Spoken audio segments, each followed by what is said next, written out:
నమస్కారం Zee TV news కు స్వాగతం ముందుగా ముఖ్యాంశాలు తెనాలిలో పాక్షికంగా జరిగిన వైసీపీ బంద్ ప్రశాంతం బంద్ నిర్వహణను అడుగడుగునా అడ్డుకున్న పోలీసులు పలువురు నాయకులు అరెస్ట్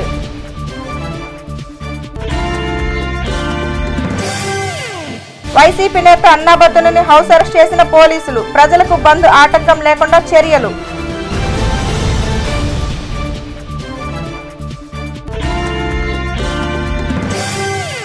తెనాలిలో వైఎస్ఆర్సీపీ చేపట్టిన బంద్కు మిశ్రమ స్పందన లభించింది. దీనితో బంద్ పాక్షికంగా జరిగింది. పార్టీ నియోజకవర్గ సమన్వయకర్త అన్నాబత్తుని శివకుమార్ను హౌస్ అరెస్ట్ చేయడంతో పార్టీ నాయకులు బంద్ను నిర్వహించారు. బంద్ కారణంగా ఎటువంటి అవాంఛనీయ సంఘటనలు జరగకుండా పోలీసులు బందోబస్తు నిర్వహించారు.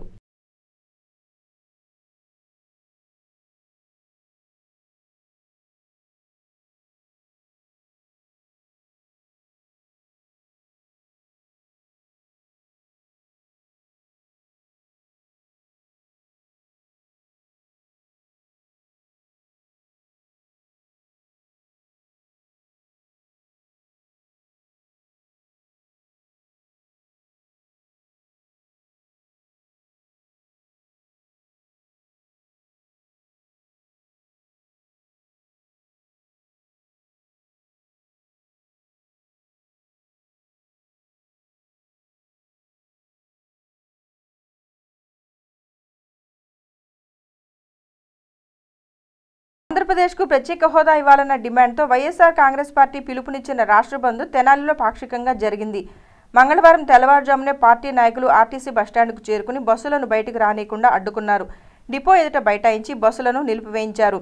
ఉదయం 7 గంటల సమయంలో ఆర్టీసీ డిపో వద్దకు చేరుకున్న పోలీసులు 8 మంది నాయకులను అరెస్ట్ చేసి టూటౌన్ పోలీస్ స్టేషన్కు తరలించారు.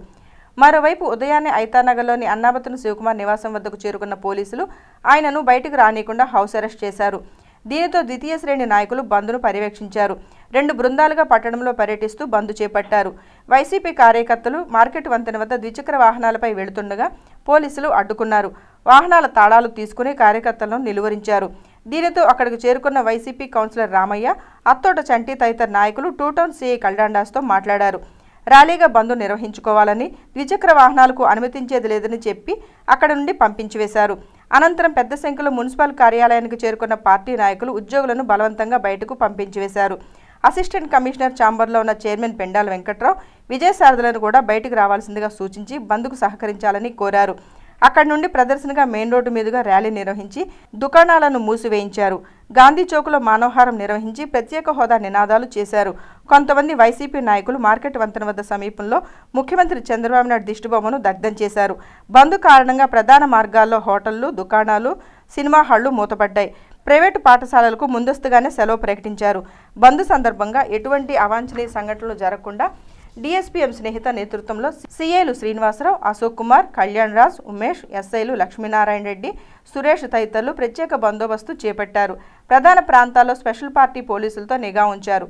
వైసీపీ పట్టణ అధ్యక్షుడు దేశు శ్రీనివాసరావు, కౌన్సిలర్లు తాడిబైన రమేష్, తాడిబైన రామయ్య, కె ముక్తేశ్వరరావు, బచ్చనబైన శ్రీనివాసరావు, నాయకులు అడుసుమలి శ్రీను, దుబాయ్ బాబు, టి అశోక్ యాదవ్, అక్కిదాసు కిరణ్, జలగం రామకృష్ణ, ఎస్ రఘురామిరెడ్డి, కటారి హరీష్, బాలా, చింకా సురేష్ తదితర నాయకులు పర్యవేక్షణలో పెద్ద సంఖ్యలో కార్యకర్తలు బంద్లో పాల్గొన్నారు. ప్రత్యేక హోదా డిమాండ్తో వైఎస్ఆర్ కాంగ్రెస్ పార్టీ రాష్ట్ర బంద్కు పిలుపునివ్వడంతో తెనాలి నియోజకవర్గ సమన్వయకర్త అన్నాబత్తుని శివకుమార్ను పోలీసులు హౌస్ అరెస్ట్ చేశారు. బంద్లో పాల్గొనకుండా నిలువరించేందుకు గాను ముందస్తుగా గృహ నిర్బంధం చేశారు. ప్రశాంతంగా జరుగుతున్న బంద్ను విఫలం చేసేందుకు ప్రభుత్వం కుట్రపూరిత చర్యలకు పాల్పడుతుందని శివకుమార్ విమర్శించారు. వైఎస్ఆర్ కాంగ్రెస్ పార్టీ సమన్వయకర్త అన్నాబత్తుని శివకుమార్ను మంగళవారం పోలీసులు గృహ నిర్బంధం చేశారు. ఐతానగర్లోని శివకుమార్ నివాసానికి చేరుకున్న పోలీసులు అక్కడ బందోబస్తు ఏర్పాటు చేసి శివకుమార్ను బయటకు రాకుండా అడ్డుకున్నారు. ప్రత్యేక హోదా బంద్లో భాగంగా పోలీసులు ముందస్తు జాగ్రత్తలు చేపట్టారు. ఉదయం 3 టౌన్ సిఐ అశోక్ కుమార్ నేతృత్వంలో ఐతానగర్ చేరుకున్న 2 టౌన్ ఎస్ఐ సురేష్ శివకుమార్ ఇంటి వద్ద మకాం వేశారు. దీనితో 3 గంటలకు పైగా శివకుమార్ను ఇంట్లోనే వేచి చూసి 9 గంటల సమయంలో బంద్లో పాల్గొనేందుకు బయటకు వచ్చే ప్రయత్నం చేశారు. అప్రమత్తమైన పోలీసులు బయటకు వెళ్లేందుకు అనుమతి లేదని శివకుమార్కు సూచించారు. పోలీసులు అడ్డుకోవడంతో ఆయన తీవ్ర అసంతృప్తికి లోనయ్యారు.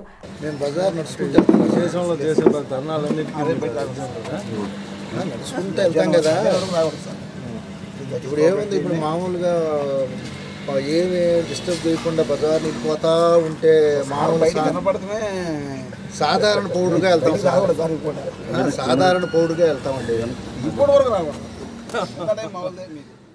రాష్ట్ర ప్రయోజనాల కోసం తమ అధ్యక్షుడు జగన్మోహన్ రెడ్డి పిలుపు మేరకు బంద్ చేస్తుంటే అడ్డుకోవటం ఏంటని ప్రశ్నించారు. రాష్ట్ర ప్రజల ఆకాంక్ష ప్రత్యేక హోదా అని బీజేపీతో కలిసి ఇంతకాలం పనిచేసిన ముఖ్యమంత్రి చంద్రబాబు ప్రత్యేక హోదా గాని ప్రత్యేక ప్యాకేజీ గాని సాధించలేకపోయారని అన్నాబత్తుని శివకుమార్ విమర్శించారు. బంద్కు అన్ని వర్గాల ప్రజలు మద్దతు తెలుపుతుంటే ప్రభుత్వం నిరంకుశత్వంగా పోలీసు వ్యవస్థను అడ్డుపెట్టుకుని బంద్ను విఫలం చేసేందుకు కుట్రలు పన్నుతుందని విమర్శించారు. ప్రజల కోసం రాష్ట్ర ప్రయోజనాల కోసం పోరాడుతున్న నాయకులు కార్యకర్తలు అరెస్టు చేయడం దుర్మార్గపు చర్య అని శివకుమార్ ఆగ్రహం వ్యక్తం చేశారు. హౌస్ అరెస్టు కారణంగా ఉదయం నుండి సాయంత్రం వరకు ఆయన ఇంటికే పరిమితమయ్యారు. రాష్ట్రానికి ఈ రాష్ట్ర ప్రజల యొక్క ఆకాంక్ష అయిన ప్రత్యేక హోదా సాధించడం కోసం ఆ సాధనలో కేంద్ర ప్రభుత్వం రాష్ట్ర ప్రభుత్వం రెండు విఫలమైన సందర్భంగా ఆంధ్ర రాష్ట్ర ప్రజానీకం యొక్క ప్రత్యేక హోదా ఆకాంక్ష ఏ విధంగా ఉంది అని తెలియజేయటం కోసం మా నాయకుడు ఈ రాష్ట్ర ప్రతిపక్ష నేత వైఎస్ఆర్ పార్టీ అధ్యక్షులు జగన్మోహన్ రెడ్డి గారు పిలుపు మేరకు ఆంధ్రప్రదేశ్లోని 175 నియోజకవర్గాల్లో ఈరోజు బంద్ జరుగుతూ ఉంది. ఈ సొంత ప్రయోజనమా? మేమేమన్నా ఎవరన్నా తిట్టమైనా లేకపోతే ఎవరికన్నా కొట్టడానికా లేకపోతే దొమ్మి చేయటానికా? దేనికోసం ఈ బంద్? ఈ రాష్ట్ర ప్రజల సంక్షేమం కోసం, ఈ రాష్ట్ర అభివృద్ధి కోసం, ఈ రాష్ట్ర పారిశ్రామికీకరణ జరగాలంటే ప్రత్యేక హోదా ద్వారా తప్పక ఇంకొక మార్గం లేకపోవటం వల్ల ఈరోజు చంద్రబాబు నాయుడు గారు బీజేపీతో కలిసి ప్రత్యేక ప్యాకేజీ తేలేపాడు, ప్రత్యేక హోదాను తేలేపాడు. ఇంక ఏ రకంగా ఈ రాష్ట్రం అభివృద్ధి చెందిద్ది? ప్యాకేజీ లేదు, హోదా లేదు. అదేమంటే కేంద్ర ప్రభుత్వం మోసం చేసిందంటే మరి మోసం చేసే ప్యాకేజీ అంత ఇచ్చావా? ప్రజల యొక్క ఆకాంక్షను తెలియజేస్తా ప్రతిపక్ష పార్టీ తన బాధ్యతని బంద్ ద్వారా నిరసన ద్వారా కేంద్ర ప్రభుత్వానికి తెలియజేస్తుంటే దాన్ని యూటిలైజ్ చేసుకోవాల్సిన ప్రభుత్వం ఈరోజు నిరంకుశితంగా పోలీసులను అడ్డుపెట్టుకొని పోలీసు వ్యవస్థను అడ్డుపెట్టుకొని ఈ రకంగా వైఎస్ఆర్ పార్టీ నాయకుల్ని కార్యకర్తల్ని పోలీస్ స్టేషన్లో పెడతాం అనేది వీళ్ళకి చాతైనది ఇదే. ఈ రాష్ట్ర అభివృద్ధి కోసం పాటుపడుతున్నామని చెబుతున్నది కొత్త మాటలు. స్పష్టమవుతుంది. బంద్ కోసం, బంద్ దేనికోసం? ప్రత్యేక హోదా కోసం. నువ్వు చూపించుకో కేంద్ర ప్రభుత్వానికి, అయ్యా ఈ రాష్ట్ర ప్రజలు బంద్కు ఇదిగో ఇలా చేశారు, ప్రజల యొక్క ఆకాంక్ష ఈ విధంగా ఉందని చెప్పుకోవచ్చు.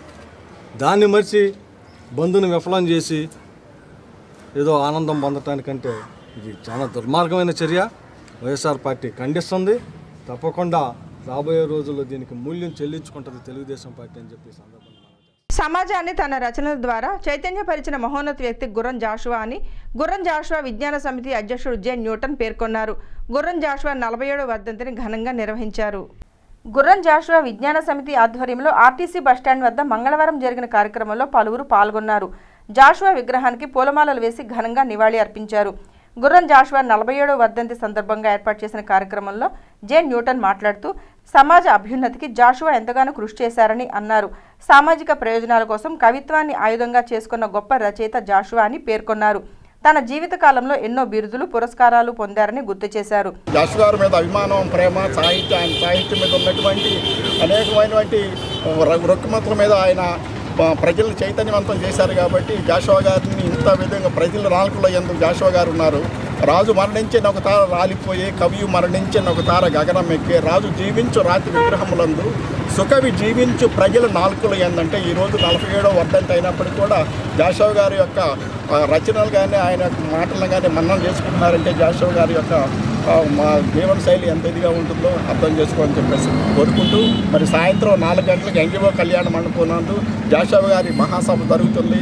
దానిలో శ్రీపతి రాముడి గారు చెప్పేసి హైదరాబాద్ అసోసియేట్ ప్రొఫెసర్ గారు వచ్చి నివాళి అర్పించిన వారిలో Kanneganti Venkatrao, K Lakshmanarao, Abraham Lincoln, Ayinala Malleswara Rao, Vemuri Chenchaiah, పులి వీరయ్య, జానేష్, వేజెండ్ల రత్నం, ఎం దశరథరామిరెడ్డి, దొటక సాంబశివరావు, తెనాలి గాంధీ, ఇందుపల్లి రాజారావు, దాలిపర్తి ధనుంజయరావు తదితరులు పాల్గొన్నారు. విజన్ ఆఫ్ హోమ్ మిషన్ సంస్థ సేవలు అభినందనీయమని డీఎస్పీ ఎం స్నేహిత పేర్కొన్నారు.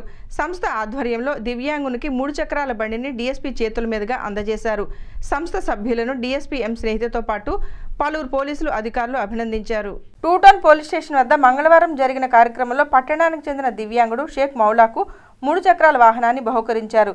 విజన్ ఆఫ్ హౌస్ మిషన్ సంస్థ సహకారంతో ఏర్పాటు చేసిన కార్యక్రమంలో డీఎస్పీ ఎం స్నేహిత పాల్గొని మాట్లాడుతూ ఆపదలో ఉన్న వారికి సేవ చేయాలన్న ఆలోచన ఎంతో ఉన్నతమైందని అన్నారు. ప్రతి ఒక్కరూ తమకు తోచిన విధంగా ఇతరులకు సాయపడాలని సూచించారు.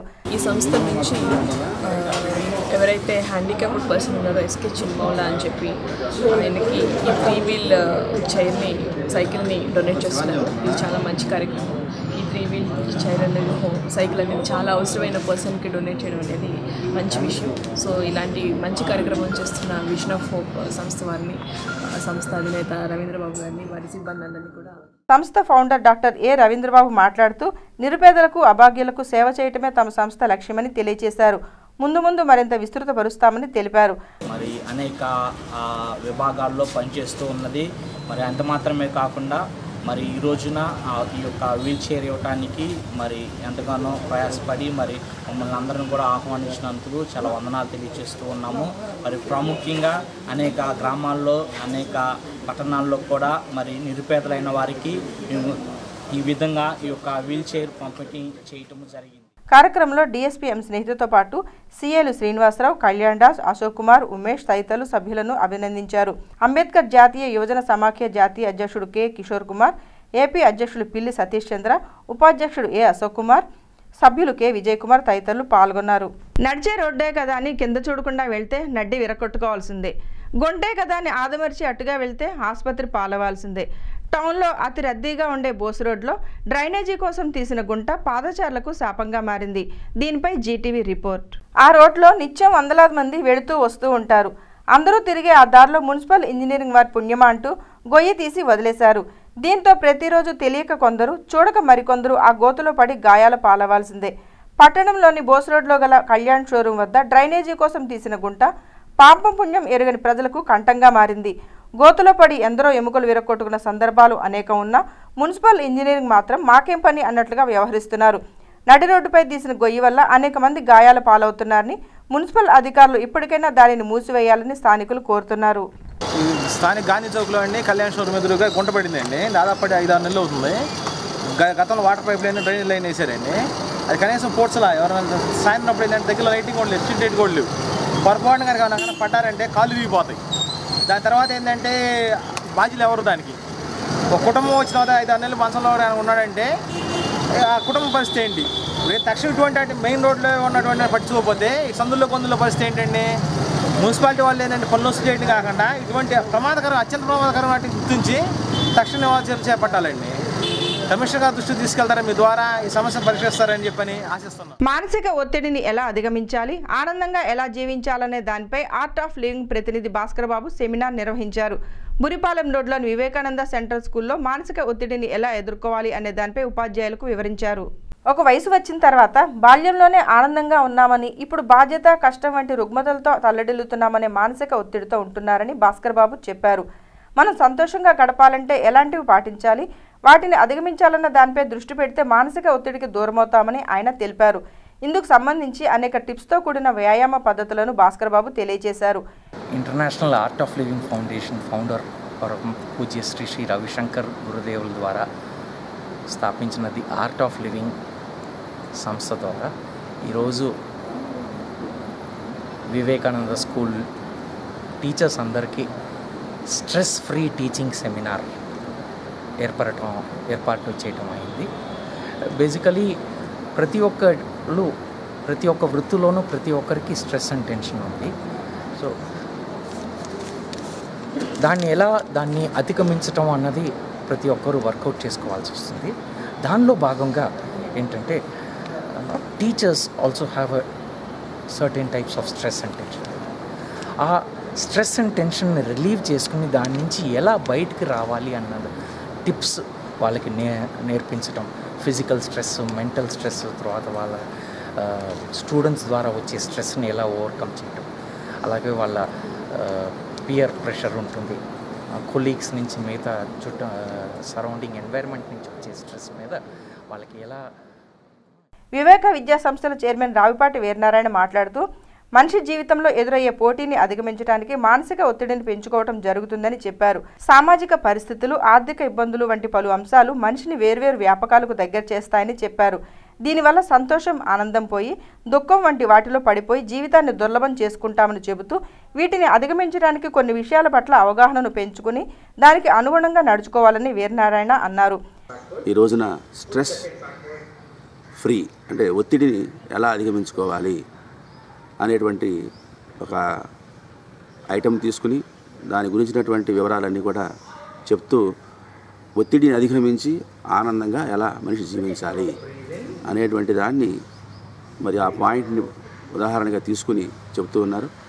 ముఖ్యంగా మరి మనందరం కూడా పుట్టినప్పటి నుంచి కూడా చిన్నపిల్లలుగా ఉన్నప్పుడు మనం ప్రైమరీ స్కూల్స్లో, హై స్కూల్లో చదివేటంత కాలం కూడా ఎంతో ఆనందంగా, ఉత్సాహంగా మనం కార్యక్రమాలు చేస్తూ ఉంటాం.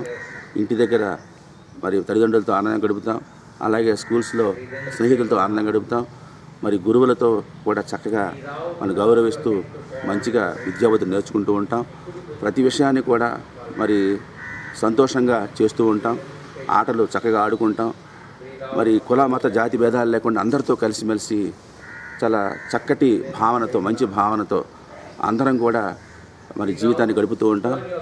అయితే మరి వయసు పెరిగే కొద్దికి కూడా మరి విషయ పరిజ్ఞానం మనందరం కూడా పెంచుకుంటున్నప్పటికి కూడా ఈ ప్రకృతిలో ఉన్న ప్రతి రహస్యాన్ని మనం తెలుసుకుంటున్నప్పటికీ కూడా మరి ఆనందం అనేటువంటి, ఆ సంతోషం అనేటువంటి విషయాన్ని తగ్గిపోతూ మరి బాధలు, దుఃఖము, కష్టం వీటిని మాత్రమే పెంచుకుంటూ మనం ఎందుకు ఈ విధంగా మనిషి జీవిస్తున్నాడు, చిన్నప్పుడు ఉన్నటువంటి ఆనందం ఈ పెద్ద వయసు వచ్చిన తర్వాత ఎందుకు మనకి దూరం అవుతోంది అనే ముఖ్య విషయాన్ని వారు ప్రస్తావిస్తూ మరి ముఖ్యమైన క్వాలిటీస్ ఏమేమి ఉంటాయి, ప్రతి మనిషిలో ఏ క్వాలిటీస్ ఉంటాయి, ఏ క్వాలిటీస్ దూరం అవడం వలన మనం ఈ విధమైన బాధలకు లోనవుతూ ఉంటాము అనే దాన్ని ప్రస్తావిస్తూ ఉన్నారు. మరి వందలాది మంది అధ్యాపకులు ఈ కార్యక్రమం హాజరయ్యారు. చక్కగా మరి పెద్దలు కూడా చిన్నపిల్లల వలె ప్రవర్తిస్తూ, చిన్నపిల్లలాగానే వారు కూడా పాఠాలు వింటూ వారు చెప్పినట్టుగా అన్నీ చేస్తూ ఆ ఎక్సర్సైజెస్ కూడా వాటి ప్రాక్టీస్ చేస్తూ ఎంతో చక్కగా వైభవంగా ఈ కార్యక్రమం జరుగుతుంది. మరి ఇలాంటి మంచి కార్యక్రమాన్ని మరి మాకు అందజేసినందుకు మా సైదా మాష్ గారికి, అలాగే వీరిని భాస్కర్ బాబు గారిని మాకు పరిచయం చేసినటువంటి మరి కృష్ణమోహన్ రెడ్డి గారికి ధన్యవాదాలు తెలియజేసుకుంటూ ఆర్ట్ ఆఫ్ లివింగ్ ఆర్గనైజేషన్ వారికి కూడా మా యొక్క కృతజ్ఞతలు తెలియజేసుకుంటున్నాము. Thank you very much. సెమినార్లో ఉపాధ్యాయులు, విద్యార్థులు పాల్గొన్నారు. వ్యవసాయ శాఖ ఉద్యోగ వృత్తిలో ఉంటూ ప్రతి ఒక్కరికి విద్య, వైద్యం అందాలన్న లక్ష్యం వేజెండ్ల వెంకట సుబ్బారావుదని ఆయన తనయుడు వేజెండ్ల ఉమామహేశ్వరరావు అన్నారు.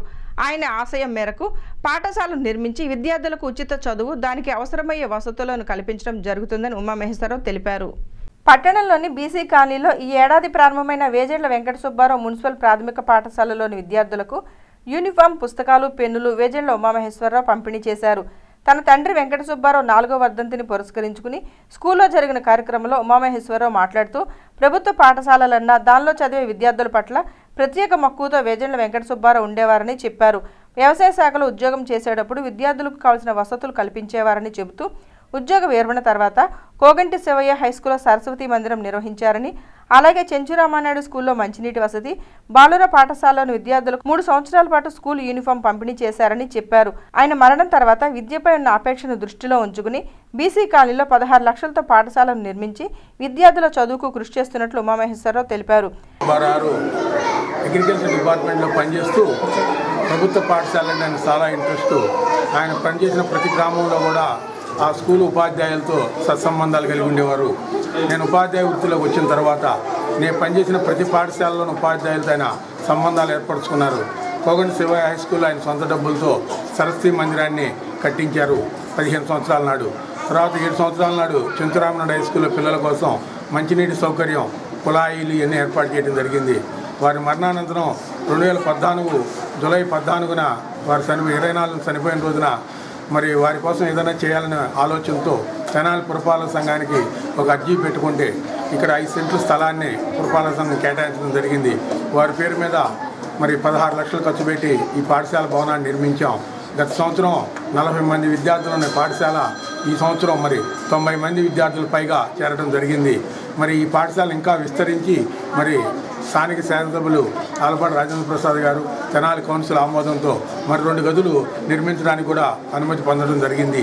ఇంకా ఈ పాఠశాలను దినదినాభివృద్ధి చెందే విధంగా ఇక్కడ ఉపాధ్యాయులు కూడా చక్కగా కృషి చేస్తున్నారు.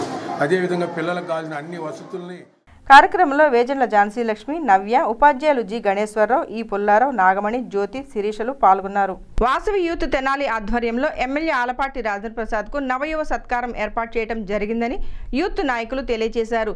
ఈ నెల 29వ తేదీన పెద్ద ఎత్తున తలపెట్టిన వాసవి యూత్ సేవా కార్యక్రమాలతో పాటు ఆలపాటి రాజేంద్ర ప్రసాద్ ను సత్కరించనున్నట్లు పేర్కొన్నారు. బోసురడ్లోని వాసవి కన్నికా పరమేశ్వరి కళ్యాణ మండపంలో మంగళవారం ఏర్పాటు చేసిన సమావేశంలో సేవా కార్యక్రమాల వివరాలను తెలియజేశారు. వాసవి యూత్ అధ్యక్షుడు నాలం రజనీ కుమార్ మాట్లాడుతూ 29వ తేదీ ఆదివారం ఉదయం పేద ఆరవేసులకు ఎమ్మెల్యే ఆలపాటి రాజేంద్ర ప్రసాద్ చేతుల మీదుగా నివాస గృహాలు పంపిణీ కార్యక్రమం జరుగుతుందని తెలిపారు. వాసవి ఎడ్యుకేషన్ ట్రస్ట్ ద్వారా ప్రతిభ కలిగిన పేద విద్యార్థులకు స్కాలర్షిప్లు, సైకిళ్లు, స్కూల్ బ్యాగులు పంపిణీ చేస్తున్నట్లు వివరించారు. సంస్థ ఏర్పాటు చేసిన నాటి నుండి 5 ఏళ్లుగా అనేక సేవా కార్యక్రమాలు నిర్వహిస్తున్నామని చెప్పారు. తెనాలి పట్టణంలో ఆర్యవైశ్య యూత్ వాసవి యూత్ అనే సేవా కార్యక్రమాలు చేయడానికి ఏర్పాటు చేయబడ్డ వాసవి యూత్ ఆర్యవైశ్య యువతి యువకులలో చైతన్యాన్ని పెంచి వారిని ఐకమత్య బాటలు నడిపిస్తూ సేవా, సంక్షేమ, వినోద, ఆధ్యాత్మిక కార్యక్రమాలను నిర్వహిస్తూ ఏడాది ముందు సాగుతోంది ఈ వాసవి యూత్. మరి వారి చేసే సేవా కార్యక్రమంలో భాగంగా ఈ సంవత్సరం 2017-2018 సంవత్సరానికి నిరుపేద ఆర్యవైశ్యులకు తెనాలి ప్రీతమ శాసనసభ్యులు శ్రీ ఆలపాటి రాజేంద్ర ప్రసాద్ గారి చేతుల మీదుగా నివాస గృహాల పంపిణీ కార్యక్రమాన్ని చాలా వినూత్నంగా ఏర్పాటు చేయడం జరుగుతుంది. మరి అలాగే ప్రతిభ కలిగిన పేద విద్యార్థులకు వాసవి యూత్కి అనుబంధ సంస్థ వాసవి ఎడ్యుకేషన్ ట్రస్ట్ వారి చేత స్కాలర్షిప్లు, సైకిల్స్, స్కూల్ డ్రెస్సులు, బ్యాగులు, క్యారేజీలు మరియు నోట్బుక్స్ పంపిణీ కార్యక్రమాన్ని ఏర్పాటు చేయబడుతుంది. మరి మా సంక్షేమ పథకాల్లో మరొక సంచలనాత్మక సంక్షేమ పథకం వడ్డీ లేని రుణాల పంపిణీ. అంటే షాపుల్లో పనిచేసే ఎంప్లాయీస్ అందరికీ కూడా మేము స్వయం ఉపాధి పథకం అనే పథకం ద్వారా 10,000 రూపాయలు మంజూరు చేసి నెల 1,000 రూపాయలు రీకలెక్ట్ చేయడం, అట్లా 10 నెలలతో అది కంప్లీట్ చేయడం జరుగుతుంది. మరి ఈ సంవత్సరం అత్యధికంగా మేము చేసే కార్యక్రమాల్ని స్పందించి మరి కొంత పెద్దలు వాళ్ళు ఇచ్చే ఆనాటి ఆంధ్ర సారస్వతమూర్తి శ్రీకృష్ణదేవరాయలు, ఈనాటి ఆర్యవైశ్య చైతన్య స్ఫూర్తి, తెనాలి ఆర్యవైశ్యుల మనసులు గెలిచిన మనోజ్ఞ ప్రజానాయకులు శ్రీ ఆలపాటి రాజేంద్ర ప్రసాద్ గారికి ఈ సందర్భంగా వాసవి యూత్ సభ్యులతో, వాసవి యూత్ కమిటీతో, వాసవి యూత్ తెనాలి వారిచే నవయువ సత్కారం కూడా ఆ రోజు ఆ కార్యక్రమంలో ఏర్పాటు చేయడం జరుగుతుంది. మరి రాజేంద్ర ప్రసాద్ గారి నాయకత్వంలో ఎన్నో సంక్షేమ పథకాలు జరుగుతున్న ఈ శుభ సందర్భంలో వారి అభిమానులు, మరి వాసవి యూత్తో ఉన్న అనుబంధంతో ఉన్న మిత్రులు అందరూ కూడా ఈ కార్యక్రమానికి రావాల్సిందిగా దిగ్విజయం చేయాల్సిందిగా కోరుతున్నాను. వాసవి యూత్ కార్యదర్శి కొప్పురావురి హరికుమార్ మాట్లాడుతూ ఆదివారం వాసవి యూత్ ఆధ్వర్యంలో జరిగే కార్యక్రమాలకు ఎమ్మెల్యే ఆలపాటి రాజేంద్ర ప్రసాద్ ముఖ్య అతిథిగా హాజరవుతారని తెలిపారు. అదే రోజు స్వయం ఉపాధి పథకం కింద వడ్డీ లేని రుణాలు పంపిణీ చేయడంతో పాటు రక్తదాన శిబిరం ఏర్పాటు చేసినట్లు వివరించారు. ఎంతో కాలంగా తమకు సహాయ సహకారాలు అందిస్తూ ప్రోత్సహిస్తున్న ఎమ్మెల్యే ఆలపాటి రాజేంద్ర ప్రసాద్ కు నవయువ సత్కారం ఏర్పాటు చేసినట్లు తెలిపారు. కార్యక్రమాలను జయప్రదం చేయాలని కోరారు. వాసవి దేవస్థానం వారి యొక్క సంయుక్తంగా ఈ కార్యక్రమాన్ని రేపు స్కాలర్షిప్ల పంపిణీ కార్యక్రమం నిర్వహించున్నాం. దీనిలో భాగంగా పిల్లలకి స్కూల్ డ్రెస్సులు, స్కూల్ బ్యాగ్స్, క్యారేజీలు, స్కాలర్షిప్లు, దాంతోపాటు వాళ్ళకి కొంతమంది చిరు వ్యాపారులకి వడ్డీ లేని రుణాలు, ఇది కాకుండా వాసవి యూత్ ఎంపిక చేసిన వంటి వ్యక్తులకి ఆలపాటి రాజా గారి చేతుల మీదుగా వారికి నివాస గృహాలు. దీంతో భాగంగా మాకు వాసవి యూత్ అధ్యక్షులైనటువంటి తడవర్తి రామకుమార్ గారి కుమారుడు మెడికల్లో 120వ ర్యాంక్ సాధించారు. వారికి చిరు సత్కారం. తర్వాత వాసవి యూత్లో ఒక నెంబర్ అయినటువంటి మణికంఠకి ఒక ఉత్తమమైన అవార్డు వచ్చింది. ఆ అవార్డు నిమిత్తం అతనికి కూడా చిరు సత్కారం. ఇంకా కొన్ని సాంస్కృతిక కార్యక్రమాలు, దీనిలో భాగంగా ఇంకా మరిన్ని కార్యక్రమాలు చేసుకోవాలని మేము అందరం ఆశిస్తున్నాం. దీనిలో భాగంగా ముందు ఫస్ట్ మా అందరికీ మరో మైలురాయి ఏంటంటే ఆలపాటి రాజేంద్ర ప్రసాద్ గారి చేతుల మీదుగా నిరుపేదలైనటువంటి వారికి 30 మందికి ఇల్లు ఏర్పరచడం అనేది తెనాల్లో ఎటువంటి సంస్థ చేయలేనటువంటి పని మేము చేయదలుచుకున్నాం, చేస్తున్నాం, సాధిస్తున్నాం. ఇంకా ముందు కూడా ఇట్లాంటి పనులు ఎన్నో చేస్తాము. రాజా గారి యొక్క వారి యొక్క కోఆపరేషన్తో మేము అన్ని పనులు కూడా ఇంకా ఎక్కువ ముందు చేస్తాము.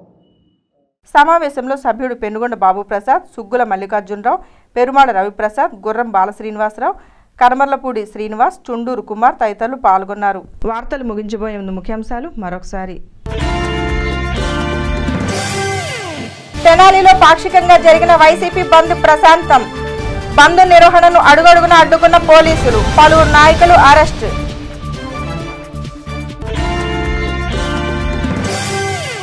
వైసీపీ నేత అన్నాబత్తుని హౌస్ అరెస్ట్ చేసిన పోలీసులు, ప్రజలకు బంద్ ఆటంకం లేకుండా చర్యలు.